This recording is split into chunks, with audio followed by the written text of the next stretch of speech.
Welcome to current affairs light YouTube channel. ఇవాళ మన క్లాస్లో రీసెంట్గా జరిగినటువంటి కరెంట్ అఫైర్స్లో ఇంపార్టెంట్ కాన్సెప్ట్ నేర్చుకుందామండి. మీకు కనుక మా ఛానల్లో ఉన్నటువంటి వీడియోస్ అండ్ ఎక్స్ప్లెనేషన్ నచ్చినట్లయితే మా ఛానల్ లైక్ చేయండి, షేర్ చేయండి అండ్ సబ్స్క్రైబ్ చేయండి. Welcome to current affairs light YouTube channel.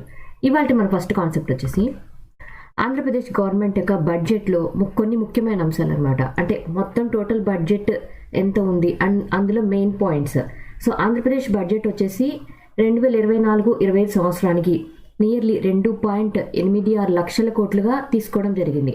And ఇందులో మేజర్గా బ్యాక్వర్డ్ క్లాసెస్కి అంటే అట్టడుగు వర్గాలు ఎవరైతే ఉంటారో వాళ్ళ కోసం, వాళ్ళ సంక్షేమం కోసం ఎక్కువ అమౌంట్ అనేది కేటాయించడం జరిగిందనమాట. అండ్ ఇందులో వారి కోసం ఎంత కేటాయించారంటే 71,740 కోట్ల రూపాయలు అనేవి కేటాయించడం జరిగింది. అండ్ 20,000 కోట్ల రూపాయలు అనేవి మన రాష్ట్రం యొక్క అభివృద్ధి ప్రాజెక్టుల కోసం ఈ యొక్క అమౌంట్ అనేది కేటాయించడం జరిగింది. అండ్ మన రాష్ట్రం యొక్క రెవెన్యూ ఎక్స్పెండిచర్ అనమాట. సో రెవెన్యూ ఎక్స్పెండిచర్ అంటే మనకి ఇక్కడ ఆదాయానికి ఉండే ఆదాయ వ్యయం, సో ఆదాయం మీద వచ్చేటువంటి వ్యయం అనమాట.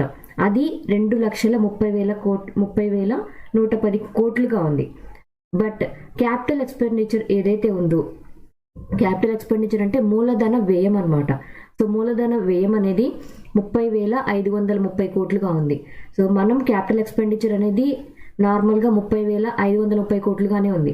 కానీ ఆదాయ వ్యయం ఏదైతే ఉందో, రెవెన్యూ ఎక్స్పెండిచర్ అనేది అంటే మన ఆదాయంలో ఎక్కువ శాతం ఖర్చు పెట్టేస్తున్నాం ఏదో ఒక వర్కింగ్ కోసం, అది ఎక్కువగా ఉందన్నమాట. సో ఇది కూడా ఇంపార్టెంట్.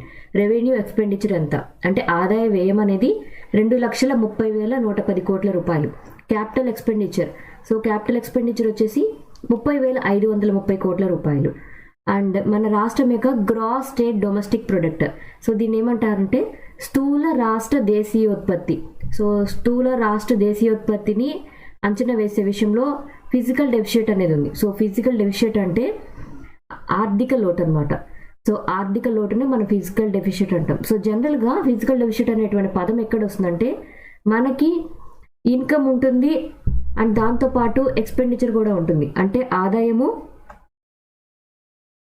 మనకి ఆదాయము ఉంటుంది, వ్యయం కూడా ఉంటుంది. సో ఆదాయం కన్నా మనం ఎక్కువగా ఖర్చు పెట్టేస్తూ ఉంటే మన ఆదాయం ఏమో తక్కువగా ఉంది, వ్యయం అనేది ఎక్కువగా ఉంది. సో అప్పుడు మనం ఫిజికల్ డెఫిసిట్ అంటే ఆర్థిక లోటుతోటి మనం వర్క్ చేస్తున్నట్టు.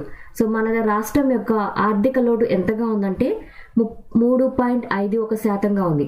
ఎప్పుడైతే ఇటువంటి సిచ్యువేషన్ అనేది ఉంటుందో, అంటే ఇటువంటి ఆర్థిక లోటు అనేది మనం అబ్జర్వ్ చేస్తూ ఉంటామో, ఎటువంటి పరిస్థితులు వస్తూ ఉంటాయంటే మనం ఇన్ఫ్లేషన్ అనేది చూస్తూ ఉంటాం. సో ఇన్ఫ్లేషన్ అనేది మనం చూస్తూ ఉంటాం. సో ఇన్ఫ్లేషన్తో పాటు మనకి ఉన్నటువంటి ఎకానమీలో మనీ ఏదైతే ఉంటుందో దాన్ని డీవాల్యూషన్ కూడా జరుగుతుంది. అంటే డబ్బుకున్నటువంటి రేట్ ఏదైతే ఉందో ఆ వాల్యూ కూడా తగ్గిపోతుంది అనమాట. సో ఆ వాల్యూ అనేది తగ్గిపోతుంది. అండ్ దాంతోపాటు ప్రతి రాష్ట్రంలో గనక ఇటువంటి ఆర్థిక లోటు అనేది గనక ఉంటే ఆ రాష్ట్రం యొక్క అప్పు అనేది పెరిగిపోతూ ఉంటుంది అనమాట. సో డెబ్ట్ బర్డెన్ అనేది కూడా ఉంటుంది. ఇవి మూడు మనం చూస్తూ ఉంటాం. ఇట్లా ద్రవ్యోల్బణ పరిస్థితులు అనేవి వస్తే ఆర్థిక లోటు ఎక్కువగా అయిపోతూ ఉంటే అక్కడ ఉన్నటువంటి డీవాల్యూషన్ అంటే మనీకి ఉన్నటువంటి వాల్యూ అనేది తగ్గిపోతుంది. అంటే కరెన్సీకి ఉన్నటువంటి వాల్యూ తగ్గిపోతుంది. అండ్ దాంతోపాటు అప్పులు అనేవి ఎక్కువగా పెరుగుతాయి ఒక రాష్ట్రానికి కనుక ఆర్థిక లోటు ఎక్కువగా ఉంటాయి. అండ్ దాంతోపాటు revenue deficit. So revenue deficit అన్నప్పుడు ఇక్కడ ఎంత ఉందంటే 1.56గా అంచనా వేయడం జరిగింది. అండ్ ఇక్కడ రెవెన్యూ డెఫిసిట్ అని ఏదైతే చెప్పామో, రెవెన్యూ డెఫిసిట్ అంటే మనకున్నటువంటి రెవెన్యూ లోటు అంటాం. సో రెవెన్యూ డెఫిసిట్ అనేది ఎప్పుడు ఏర్పడుతుందంటే ప్రభుత్వం తన దగ్గర ఉన్నటువంటి అమౌంట్ ఏదైతే ఉందో, అంటే తన దగ్గర ఉన్నటువంటి నిధులు ఏవైతే ఉన్నాయో ఆ నిధులని వేరే వేరే పథకాలకన్నిటికీ డివిజన్ చేస్తుంటుంది. అంటే అన్ని పథకాలకి కేటాయిస్తుంటుంది. బట్ కొన్నిసార్లు ఏంటంటే డబ్బులు తక్కువగా ఉన్నప్పుడు ఏవైతే మెయిన్ ఖచ్చితంగా జరిగించాల్సినటువంటి సంక్షేమ కార్యక్రమాలు ఉంటాయో వాటి కోసం మిగిలిన రంగాల నుంచి ఏదైతే ఆదాయం ఉంటుందో ఆదాయం మొత్తం తీసుకెళ్లి అవసరమైన చోట ఉపయోగిస్తూ ఉంటుంది అనమాట. ఇలా చేయడం అనేది రెవెన్యూ లోటుగా చెప్తూ ఉంటాం. సో రెవెన్యూ లోటు వల్ల కూడా మనకి ఇన్ఫ్లేషన్ అనేది మనం ఎక్కువగా అబ్జర్వ్ చేస్తూ ఉంటాం. సో ద్రవ్యోల్బణ స్థితి రావడానికి ఆర్థిక లోటు కారణమవుతుంది అండ్ దాంతోపాటు రెవెన్యూ లోటు కూడా కారణమవుతుంది. రెవెన్యూ లోటు అంటే సరిపోయినటువంటి నిధులు లేకపోవడం. సో సరిపోయినటువంటి నిధులు అనేవి ప్రభుత్వం దగ్గర లేనప్పుడు సో వినియోగ వ్యయాన్ని భరించడానికి, అంటే ప్రభుత్వాన్ని రన్ చేయాలంటే తనకి కావాల్సినటువంటి నిధుల కోసం గవర్నమెంట్ ఏం చేస్తుందంటే ఏవైతే ఆదాయ మార్గాలు ఉన్నాయో, వేరు ఆదాయ రంగాలు ఏవైతే ఉన్నాయో వాటన్నిటిలో వచ్చినటువంటి ఆదాయాన్ని అవసరమైనంత మేరకు మెయిన్గా వేటి కోసమైతే నిధులు కేటాయించాలో వాటి కేటాయిస్తుంది అనమాట. సో సంక్షేమ పథకాలు అనేవి ఇవ్వాల్సి ఖచ్చితంగా ఉన్నప్పుడు ఆరోగ్యం మీద ఖచ్చితంగా కేటాయించాలి. సో ఆరోగ్య రంగం కోసం మిగిలిన రంగాలు ఏవైతే ఉంటాయో ఆ రంగాల నుంచి కొంచెం అమౌంట్ అనేది తీసుకొని ఎక్కువ నిధులు అనేవి ఆరోగ్య రంగం కోసం కేటాయిస్తూ ఉంటారు. అలా ఎక్కడైతే అమౌంట్ అవసరమో అక్కడ కేటాయిస్తూ ఉండటం వల్ల రెవెన్యూ లోట్ అనేది చూస్తూ ఉంటాం. అండ్ ఇక్కడ మన ఆంధ్రప్రదేశ్ రాష్ట్రం పరంగా ఆర్థిక లోటు ఎంత ఉందంటే 3.51%. అండ్ దాంతోపాటు రెవెన్యూ లోటు ఎంత ఉందంటే 1.56%గా రెవెన్యూ లోటు అనేది గుర్తించబడింది. ఒడిశా ప్రెజెంటెడ్. సో ఒడిశా రాష్ట్రం యొక్క యాన్యువల్ బడ్జెట్, ఈ యొక్క ఆర్థిక సంవత్సరానికి బడ్జెట్ ఎంత ఉందంటే 2.55 లక్షల కోట్లుగా ఈ యొక్క బడ్జెట్ అనేది కేటాయించడం జరిగింది. అండ్ ఇందులో వాళ్ళు ఎంతెంత కేటాయించుకున్నారంటే మెయిన్గా 1,000 కోట్ల రూపాయలనేమో మెట్రో రైల్ ప్రాజెక్టు కోసం ఇవ్వడం జరిగింది. అండ్ దాంతోపాటు 1,555 కోట్ల రూపాయలని స్మాల్ స్కేల్ ఇండస్ట్రీస్కి అండ్ పెద్ద ఇండస్ట్రీస్ ఏవైతే ఉంటాయో, అంటే చిన్న మధ్య తరగతి ఇండస్ట్రీస్ ఏవైతే ఉంటాయో, ఎకనామిక్ సెక్టార్స్ ఏవైతే ఉంటాయో వాటి కోసం ఈ యొక్క 1,500 కోట్ల రూపాయలు అనేవి కేటాయించడం జరిగింది. అండ్ దాంతోపాటు వ్యవసాయ ఆధారిత బడ్జెట్ ఏదైతే ఉంటుందో దానికోసం 28,944 కోట్లు అనేవి కేటాయించడం జరిగింది. అండ్ దాంతోపాటు food storage and warehousing కోసం ఆ యూనిట్ల కోసం 685 కోట్లు అనేవి కేటాయించారు. అండ్ 1935 కోట్ల రూపాయలని కాలియా స్కీమ్ కోసం తీసుకొని రావడం జరిగింది. సో కాలియా స్కీమ్ అనేది చాలా ఇంపార్టెంట్. ఇది ఒక లోన్ స్కీమ్ అనమాట. అంటే రైతుల కోసం ఉపయోగించేటువంటి కాలియా స్కీమ్ అనేది ఒడిశా రాష్ట్రంలో ఉంది. సో ఇక్కడ ఏం చేస్తూ ఉంటారంటే ఫార్మర్స్ కోసం, ఎస్పెషల్లీ ఫార్మర్స్ ఎవరైతే ఉంటారో వాళ్ళకి పంటలు వేయడానికి ముందుగా లోన్, అండ్ దాంతోపాటు పంటలు వచ్చేటప్పుడు వారి కోసం బీమాతో కూడినటువంటి అవసరపరమైనటువంటి అమౌంట్ ఏదైతే ఉంటుందో అది కూడా కేటాయిస్తారు. అంటే మద్దతు ధర కల్పించే విధంగా ఉంటుంది. అండ్ ఏదైనా కష్టతరమైన పరిస్థితులు కనుక పంటది కోల్పోతే పంటకి ఇన్సూరెన్స్ లాగా మనీ అనేది పంట బీమా అమౌంట్ అనేది కూడా ఈ కాలియా స్కీమ్లో భాగంగా ఉంది. అంటే క్రాప్ లోన్స్ ఉంటాయి, క్యాష్ అసిస్టెన్స్ ఉంటుంది. క్యాష్ అసిస్టెన్స్ అంటే మనీని కొంత మద్దతు అనేది ఇచ్చి వాళ్ళకి లోన్స్ అనేవి కేటాయించడం, అండ్ మద్దతు ధరని ఇవ్వటం కూడా ఉంటుంది. అండ్ ఇన్సూరెన్స్ కూడా ఈ కాలియా స్కీమ్లో బాగా ఉంది. సో రైతులకు ప్రయోజనం కలిగించేటువంటి ఈ కాలియా స్కీమ్ అనేది ఏ రాష్ట్రంలో ఉంది అంటే ఒడిశా రాష్ట్రం. ఒడిశా రాష్ట్రంలో దీనికోసం కేటాయించినటువంటి బడ్జెట్ 1935 కోట్ల రూపాయలు.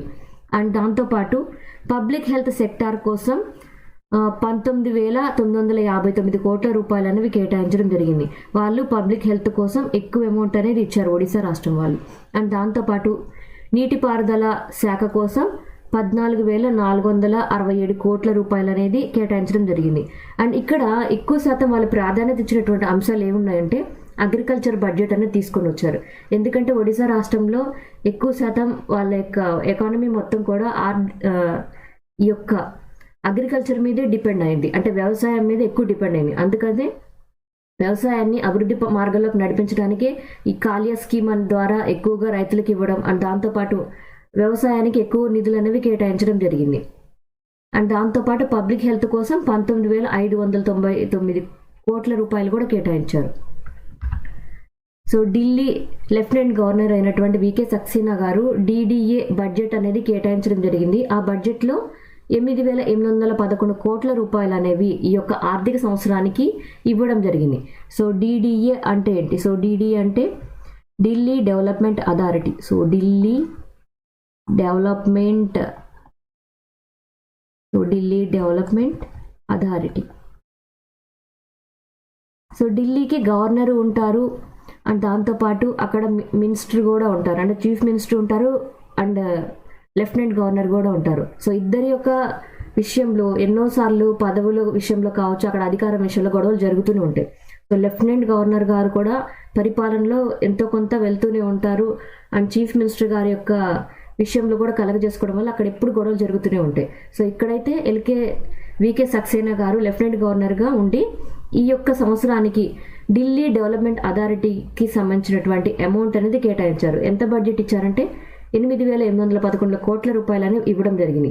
అండ్ ఇక్కడ రెవెన్యూ టార్గెట్ అనేది ఈ యొక్క అథారిటీ కోసం వ్యయం ఎంత ఉంటుంది అంటే ఇంత ఉండొచ్చని భావిస్తున్నారు అనమాట. ఎంత అంటే 9,182 కోట్ల రూపాయలుగా వ్యయం అనేది ఉంటుంది అని భావిస్తున్నారు. సో రెవెన్యూ అనేది అంత ఉండొచ్చని భావిస్తున్నారు. సో ఇక్కడ వికే సక్సేనా గారు ఈ యొక్క డిడిఏ చైర్పర్సన్గా ఉంటారు. సో డిడిఏ చైర్పర్సన్ అంటే అక్కడ ఢిల్లీ డెవలప్మెంట్ అథారిటీకి చైర్పర్సన్ ఎవరంటే లెఫ్టినెంట్ గవర్నర్గా చేసేటువంటి వ్యక్తిని అక్కడ చైర్పర్సన్గా పెడతారనమాట. అండ్ దాంతోపాటు ఈ యొక్క ఢిల్లీ అథారిటీ పరంగా ఏంటంటే 3,460 కోట్ల రూపాయలు అనేవి తీసుకొని వాటి ద్వారా ఏంటంటే ల్యాండ్ డెవలప్మెంట్ కోసం అండ్ ఫిజికల్ ఇన్ఫ్రాస్ట్రక్చర్ని ఏర్పాటు చేయడం కోసం నిధులు అనేవి కేటాయించడం జరిగింది. అండ్ కొన్ని రకాలైనటువంటి నివాస ప్రాంతాల కోసం అంటే అక్కడ కూడా అర్బన్ ప్రాంతాల్లో అయినా రూరల్ ప్రాంతాల్లో అయినా అక్కడ ఇళ్ల నిర్మాణం కోసమని 19,053 కోట్ల రూపాయలు అనేవి కేటాయించడం జరిగింది. అంటే పేదల యొక్క ఇళ్ల నిర్మాణం కోసం. అండ్ దాంతోపాటు ఢిల్లీ అంటేనే ట్రాఫిక్. సో ట్రాఫిక్ని నియంత్రణ చేయడానికి అక్కడ మల్టీ లెవెల్ కార్ పార్కింగ్ అనేది ఏర్పాటు చేయాలని ఎప్పటి నుంచో అనుకుంటున్నారు. So multi level car parking అనేది తీసుకొని రావడం కోసం 70 కోట్ల రూపాయలు అనేవి ఏర్పాటు చేస్తున్నట్లుగా ఢిల్లీ డెవలప్మెంట్ అథారిటీ వాళ్ళు తెలియచేశారు.